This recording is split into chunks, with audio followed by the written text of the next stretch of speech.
السلام عليكم ورحمة الله وبركاته. أهلا بيكم وحلقة جديدة من برنامجنا عيش حلمك، حلمك من حقك. حلقتنا النهاردة بعنوان اقرأ حلمك. أيوة، اقرأ حلمك أو اقرأ لحلمك. هنعرف ليه بعد شوية. وبعد ما اتكلمنا على مدار الحلقات اللي فاتت عن حلمنا ايه هو وحلمنا ليه وازاي نقدر نقسم حلمنا لأهداف أصغر من كده وازاي نوصل للهدف بتاعنا، ده اللي عرفناه في آخر حلقة، ازاي نوصل لهدفنا. وفي الحلقة الثالثة قابلنا مستر محمد زكريا مدرب المصري الأول لقانون الجذب، وقال لينا ازاي قدر يحقق حلمه وعطانا بعض النصايح. النهاردة معانا شخصية تانية، شخصية ناجحة جدا وقدرت تحقق فعلا أهدافها. فاصل صغير كده ونرجع تاني.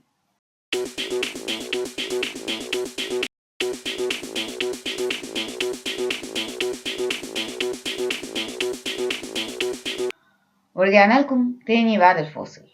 معانا النهاردة المدرب محمد شاكر، وكاتب ومحاضر ومدرب بمجال التنمية الذاتية والإدارية. أكثرنا نعرفه إن هو مدرب القراءة السريعة. تعالوا نشوف مستر محمد شاكر لما قابلناه وسألناه عن حلمه، إيه كان حلمه وإزاي قدر يوصل له. في البداية كده نحب نعرف إيه كان حلمك؟ بص يا ستي، انا كان هدفي ان انا اكون من اهم المدربين اللي موجودين في مصر في مجال التنميه الذاتيه والاداريه، وخصوصا بتخصص القراءه السريعه. ده كان الهدف الاساسي ليا في الفتره اللي فاتت. وإزاي قدرت تحققه؟ قدرت احاول ان انا ركزت عليه قوي، حددته، عملت له خطه وبدات اشتغل عليه كتير جدا جدا جدا، واشتغل على مهاراتي الشخصيه كتير جدا لحد ما قدرت اوصل للهدف بتاعي. وإيه الصعوبات اللي واجهتك أثناء تحقيق حلمك؟ بص، الطبيعي بتاع اي هدف، كلام الناس، الصعوبات الاجتماعيه، الصعوبات الماديه والاقتصاديه، الفلوس، ان الناس مش مصدقه. فكل الصعوبات اللي بتعدي باي حد عشان يوصل لهدفه عدت بيا ويمكن اكتر منها كمان. طب واتغلبت عليها إزاي؟ بان انا رايح لهدفي، يعني رايح له مهما حصل، انا رايح له مهما كانت الظروف حواليا، انا رايح للهدف بتاعي وهحققه، يعني هحققه ان شاء الله. طيب، إيه نصيحتك لكل اللي بيشاهدنا دلوقتي ممكن يكون عنده أحلام وأجلها؟ ما تشغلش بالك بكل الظروف المحيطه، ما تشغلش بالك بالمشاكل والتحديات. خلي كل مشكله بالنسبه لك هي تحدي وسلمه تطلع بيها لدرجه اعلى في تحقيق حلمك، وركز على حلمك، اتنفس حلمك. خلي حلمك بالنسبه لك او هدفك بالنسبه لك زي الميه وزي الهواء، ما تقدرش تعيش من غيره. طب واللي بيعتقد إن قدرتهم أقل من أحلامهم؟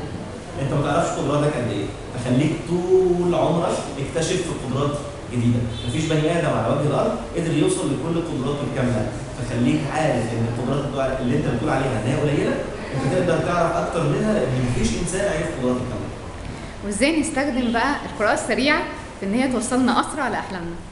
خلينا متفقين ان القراءه بتخلي فيه معرفه اكتر وفيه معلومات اكتر. القراءه السريعه بتخلي فيه معلومات اكتر في وقت قليل، فكل ما تقدر تعرف عن مجالك اكتر، كل ما تكون مثقف اكتر، كل ما الفرص قدامك بتزيد كتير، فتقدر توصل لهدفك في وقت اقل بكتير من اللي انت محتاجه. في الآخر نحب نشكرك. شكرا جدا. ورجعنا لكم تاني بعد ما شفنا مستر محمد شاكر قال لنا ايه علشان نقدر نحقق حلمنا او اهدافنا، وازاي هو قدر يوصل ويحقق حلمه او هدفه. اتمنى في نهاية الحلقة انكم تكونوا استفدتوا معانا، وهتتابعونا فين او هتشوفونا على قناة ايه؟ هتشوفونا على قناتنا ساندي جريف، وهتتابعونا على صفحتنا حقق حلمك مع ساندي. مع السلامة ومستنياكم في الحلقة الجاية. ساندي.